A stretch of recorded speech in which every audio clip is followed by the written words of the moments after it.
California people coming over here, Utah, Colorado. I mean, literally every state that surrounds us is more expensive than us, right? I mean, Denver is ridiculous. Absolutely. Yeah.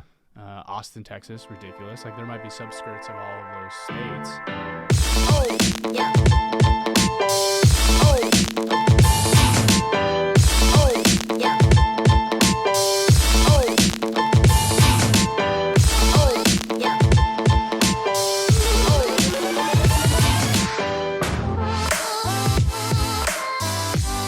Hey guys, welcome to another episode of Break It Down with Braydon.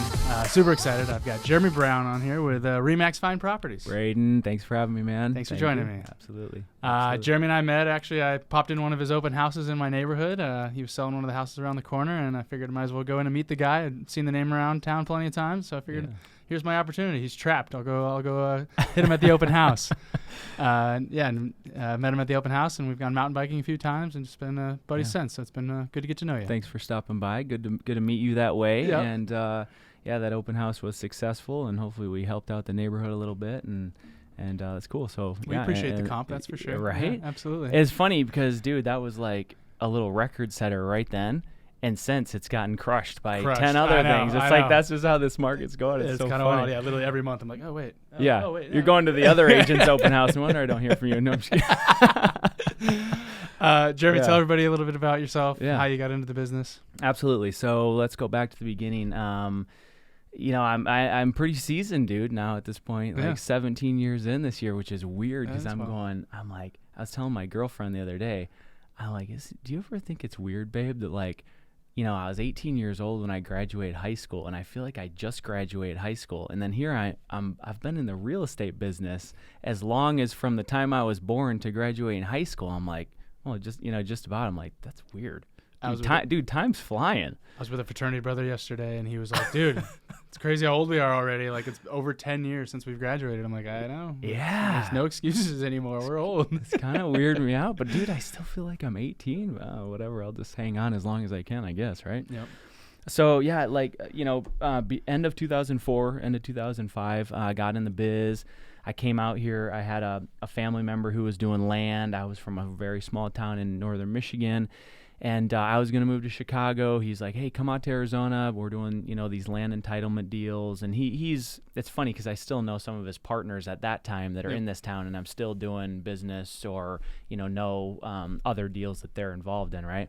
But they were doing stuff like Zenhero Project and things, which is that section of land just to the north of Glendale Stadium. So stuff like that, home builder stuff or reselling to developers. Got it.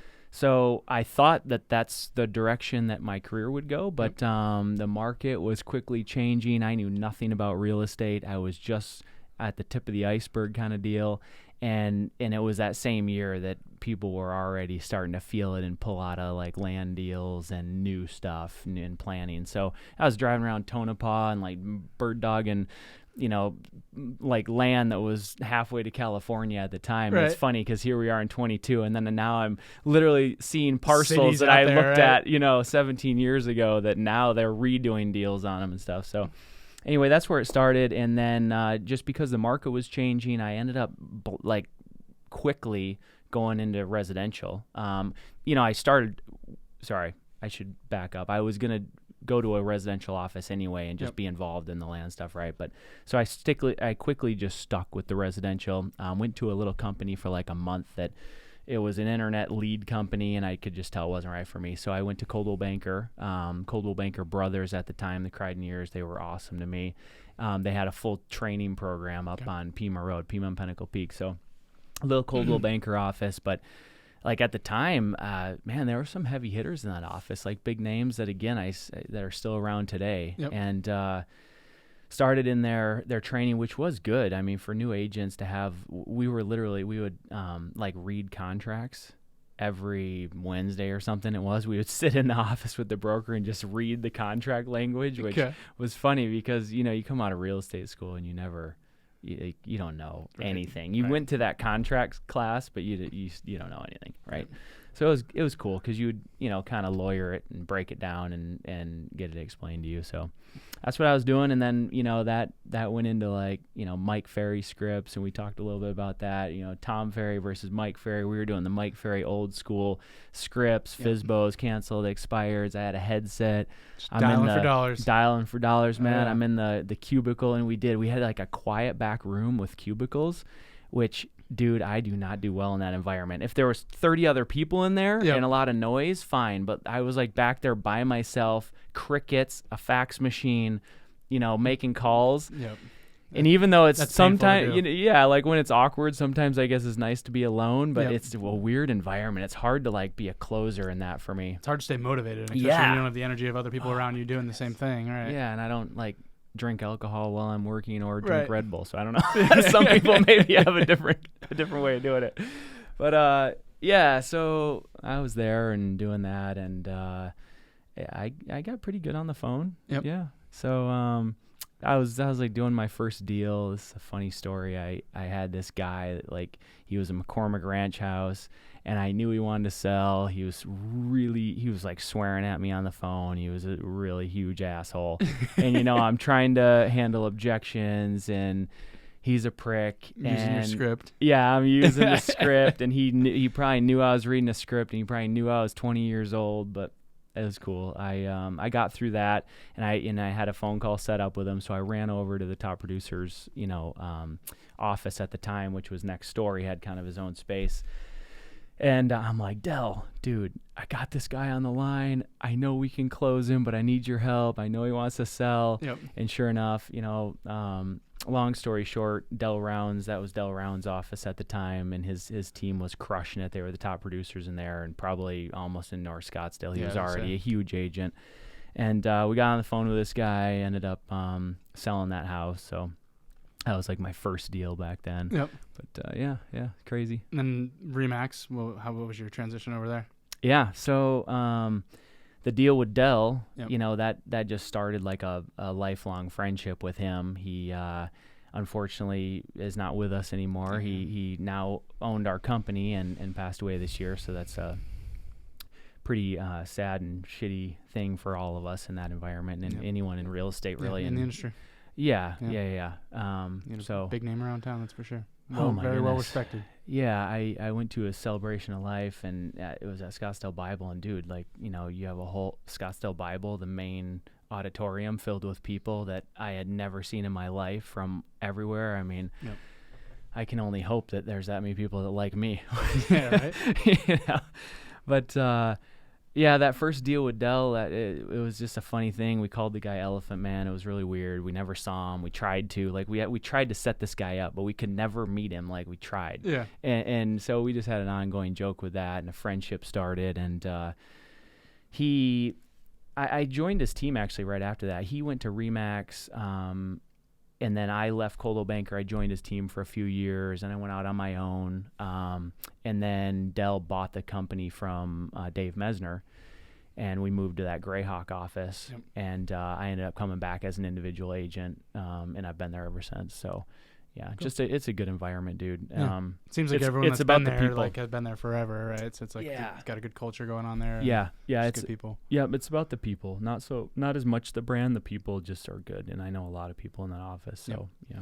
And tell everybody about kind of what you got going on today. So I know you were doing a lot of flips and stuff, or Yeah. not necessarily a lot of flips. You got a lot of investors you're working with that are doing some flips and stuff, and Yeah. kind of some higher end stuff. So Yeah. elaborate a little bit on that. Yeah, man. So I've kind of molded my business into something that really works for me, and I've said this to you before, but I just feel blessed with what's going on right now. Yeah. I've taken things in my life, and this is the advice almost I'd give to a new agent is, like, kind of use what you have. And I had a construction background. I came from northern Michigan. I was always hands-on. My dad and I had a hardwood flooring company. When I was a teenager, if I wasn't working on a farm, I was pounding hardwood floors. Yep. Knew nothing about money, knew nothing about real estate, but I know how to work really hard, like hands-on construction work, right? Get your And hands that's dirty if you just need to, and that's just what I always knew. So fast forward now to my business, I've really found a niche in just investor stuff where, like, we can talk the construction. We can break down what we're doing to a house, but I'm selling the deals to them and I'm reselling the deals at the end. Yep. And it's just built some really strong relationships because the understanding's there. Right. Where, a lot of agents, they're trying to sell that deal, but they don't necessarily know what they're talking about, and then that becomes a tough connection. Well, you've done a lot of them yourself as well, right? So you've got that Yeah. experience and that expertise, to where you could say, like, hey, I've actually done this. I could walk you through the process. And Yeah. Like, I literally know how shitty it gets to be there in the middle of the summer, Yep. trying to figure out contractors or doing some small little project that you can't find someone to do, but it has to be done so the next guy can get started, and it's 110 outside and you want to be anywhere but there.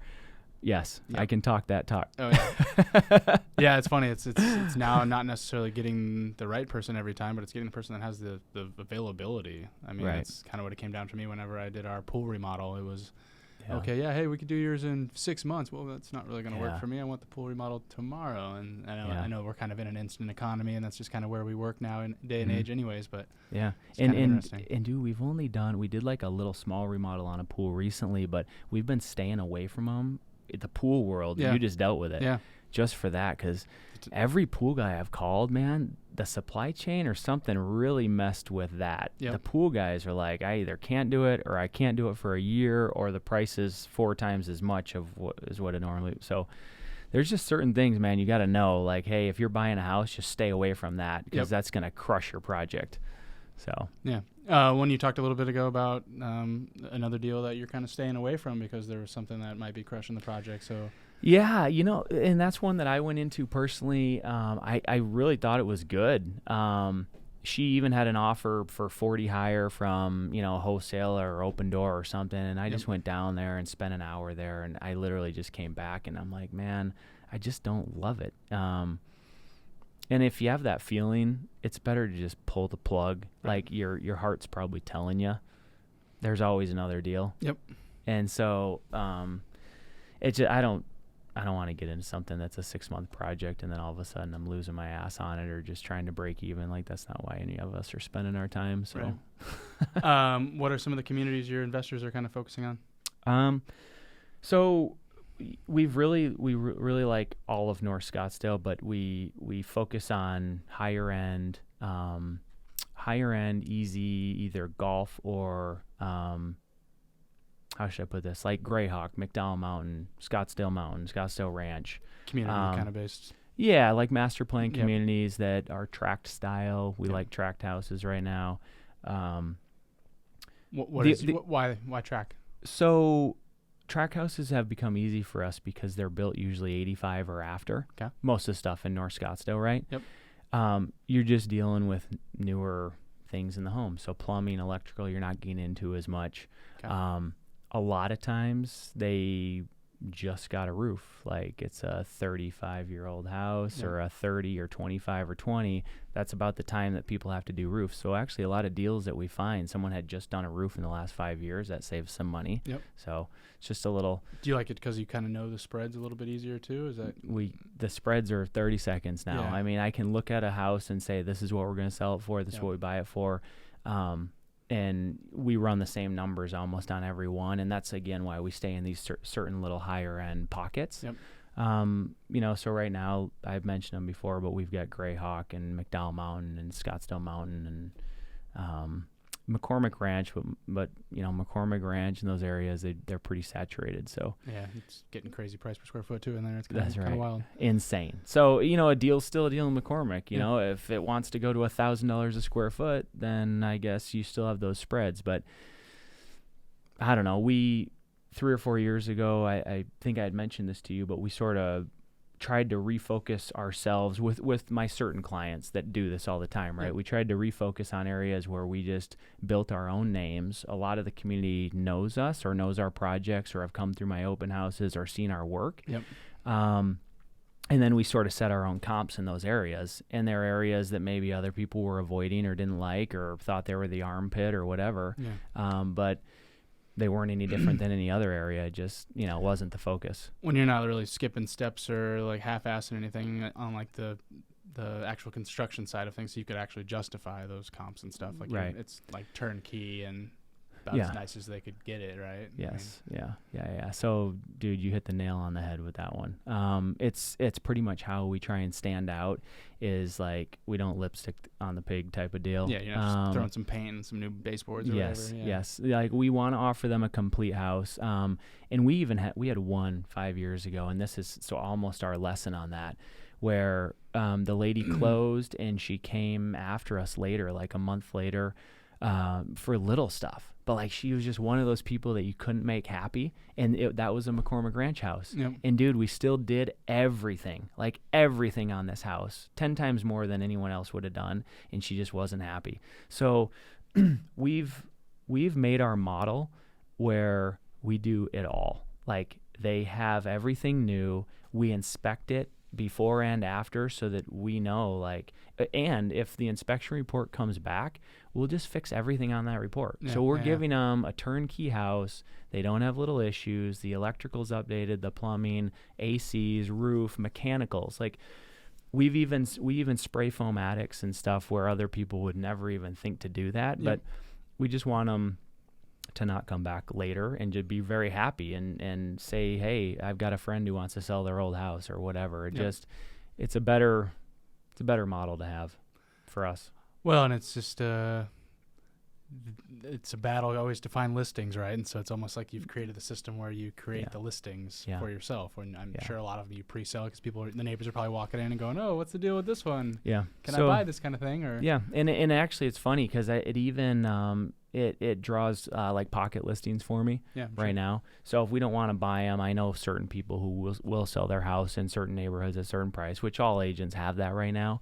But these are serious people that it always leads to business. So that's, again, I feel blessed from everything that we're doing. You know, it's maybe 50% of my business, and I have all the traditional stuff. You know, I don't steer away from that, and we take care of everybody. But my model is just, whether it's flips and investors or all my other clients, it's just quality over quantity with everything. Like I want my clients to refer their 10 friends without going through any salesy, coaching program just because they love me. Yeah, enjoy the experience and want their friends to have that same experience. Right. Yeah, I love that. Yeah. What's your favorite community? So it's funny, man. So when I moved here, maybe I mentioned this, but I moved to McDowell Mountain Ranch. Yep. So back in 2004 or 5, I was like hiking, Thompson Peak and Wingate and all that stuff way back then, and I loved it. And then now I'm circling back. That's literally where my heart is going back to, is McDowell Mountain Ranch. I just think it's so cool to be able to leave your back door, use that whole mountain park. You get it in Troon and DC Ranch and McDowell. Yeah, you and I mountain biked the Lost Dog Trail a couple times, and that's my favorite trail by far. Dude, the trail systems back there are amazing. So I live in McCormick, and I went on a ride the other day, and I rode from McCormick up to Gateway. Yep. Did a loop around the McDowells, and then rode back to McCormick. And yeah, it's cool because I got a little extra mileage, but still I'm thinking, if I was up there, I'd just leave my back door, do a couple loops around the mountains, and go back home. Right out of the backyard, yeah. Yeah, and then the views, the events. It's not North Scottsdale anymore. That's like mid Scottsdale. Well, and I also like the community center that they've built there, and they've turned all the tennis courts into pickleball courts, and it's a pretty cool spot, especially like having a kid now myself. Like I'm like kind of need like a community like that, and there's a lot of kids around there and all that stuff going on. It's kind of. I use that aquatic center. I go swim at the aquatic center.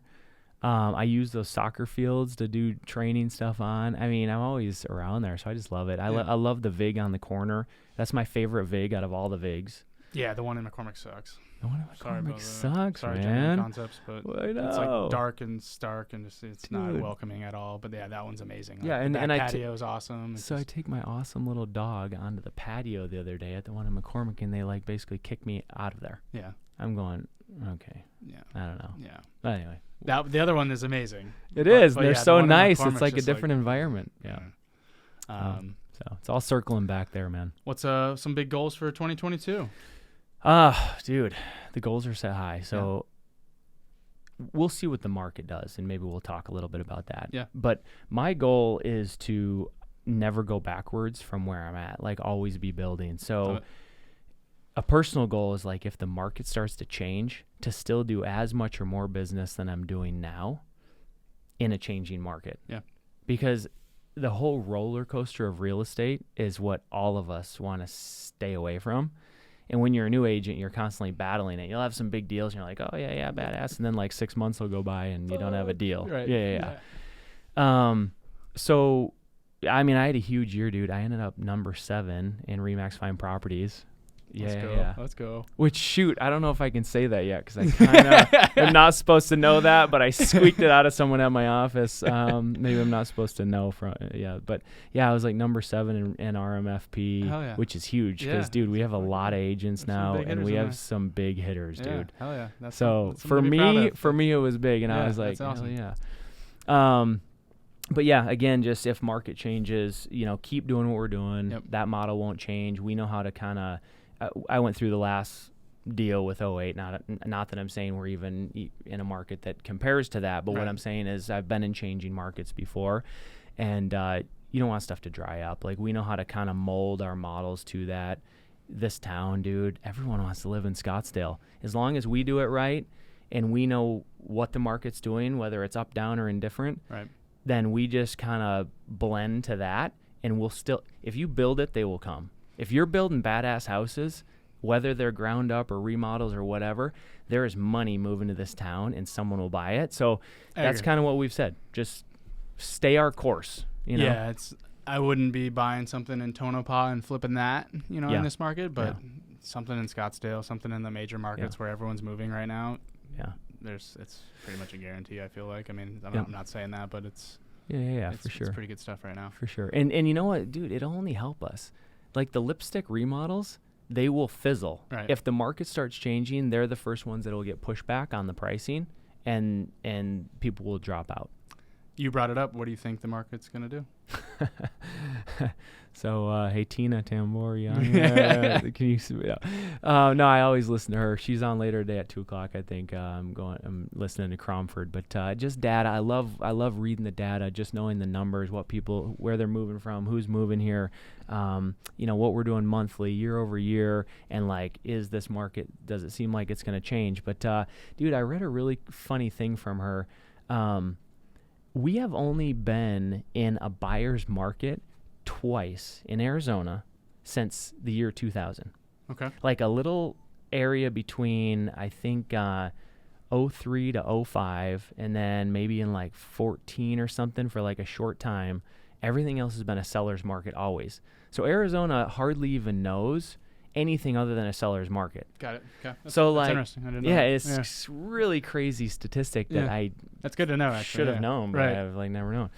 But it's kind of weird that that's not talked about more too. Actually, with kind of where everything's at right now. Yeah. So people in Arizona, they're like, they think we're in a bad market, like if their house sits for 3 months, because over all these years they've, says 21 days is the average. What the hell? Yeah, this is like a slow. Is the market like tanking? Right. So, dude, this market's not changing right now. There's like, the demand isn't super high. It's that the supply is super, super low. So demand is a little up, but supply is like way, way, way down. And back coming into the fall, we thought, okay, we're going to see supply start creeping up to 2022. Maybe we get a little bit more to a balanced market. And I think it was 2 or 3 weeks after I heard that. Fell off another $2,000. Boom. Started going the opposite way again. And we just started 2022 with less inventory than what we started 2021 with. Yep. So nothing can change that fast. It's not changing right now. I've talked to a couple people, so my thought process on it anyways is I think the inventory had gotten to where it's at is because of the coming soon. So MLS changed it to where you could do a 30-day coming soon. Right. And most of those properties go before they even hit the market on MLS because they're going, we're not accepting offers until it actually goes live. But then they get a ridiculous offer from some California buyer for $75,000 over asking price. And they go, hey, Mr. Seller, do you want to take this or do you want to risk it and put it on the market? Oh, yeah, let's take that. And then that doesn't go on the market, and then that skews the days on market. Sure. It's really not that hard. Dude, we're going after coming soons every week. Yeah. Some of them we talk into it. Well, and then a lot of them we don't. They changed in MLS. I didn't know this, but someone told me this, that before when you logged into MLS, you would go in active listings, and it would pull up immediately and it'd just be active listings. If you did like a quick search, it would only show active listings. It does, yeah. Now when you log in, it selects active and coming soon. You know what? And actually that bugs me because I had a little upper hand. Exactly. A lot that of we people were did, yeah. we were searching coming soons, Yep. and we were talking to those agents, and there were just people that didn't know Agents to do didn't know that. there was even a coming soon thing. They're But like, come what is on, this? like Yeah. leave the tricks out there for the people who are doing it all the time who Right. know how to use the system. I agree. Yeah, I think now that it's in there, though, is a built-in reason why it kind of shifted back down again. It was kind of my You're thought right. process on it anyways. You're right. I didn't even think about that, but you're exactly right. Because, yeah, I mean, there was just so many agents that weren't educated on the coming soon thing. And even like now, it seems like the new thing is writing a backup offer. Everyone's writing backup offers, where before, like, that wasn't a thing. But most of these are, not most of these, but a handful of these deals are following through because people are writing some ridiculous offer just to get the property and get it to inspections, and then That's right. Yeah. asking some crazy stuff for inspections, and then boom, now it fell through, and now it's back on the market. But then they lose it, and 6 months later, they're like, damn, I should have went through with that one. Right, exactly. Yeah. Yeah, but it's going to keep doing what it's doing for a little while. And like I said, we're in a town that everybody wants to move to, you know? So my neighbor, I went mountain biking with him the other day. He moved in. I didn't sell him the house. Thanks, It was appreciate the invite. Sorry, dude. Next time. He goes, I just moved here from, and by the way, he just referred me someone today. Oh, nice. So Ben, thanks, dude. Yeah, awesome. Huge. Yeah. Shout out to Ben. Yeah. Shout out to Ben. I'll send this to him later. But he's like, I just moved from San Jose, and he sold his house in San Jose for $1,900 a foot. I go, were you on the water? He goes, no, I wasn't on the water. He goes, there's this crappy little 1,200 square feet house in San Jose that for $1,900 a foot. And so throw out all the pricing that we think we know as agents and people who have been in this for 15, 20 years. Yep. Just throw it out the window. Because people are coming here and they're going, I just sold my house for $1,900 a foot. $600 a foot in Scottsdale is a smoking deal. I'm moving to a city with an amazing quality of life. The sun always shines. Yep. All the events are here, and I'm paying $450 to $600 for something that's done. So we're sticking price tags on stuff, and I'm going. Even me, I'm going. Oh man, there's no way. No way. Yeah. But then my heart's telling me, all right, fine, we're gonna pull this off. And then it does. Yep. So. Yeah, so my wife is from Park City, so we go there a lot. Mm-hmm. And so their average now is like 1,000 a square in town. And so that's just kind of the norm. And like all of his friends are buying houses in Arizona and stuff now. And so like that's just what we're dealing with. California people coming over here, Utah, Colorado. I mean, literally every state that surrounds us is more expensive than us, right? I mean, Denver is ridiculous. Absolutely. Yeah. Austin, Texas, ridiculous. Like there might be subskirts of all of those states, but the hot spots where people are moving, which is just like Scottsdale, comparative price per square foot is we're still cheaper than shit.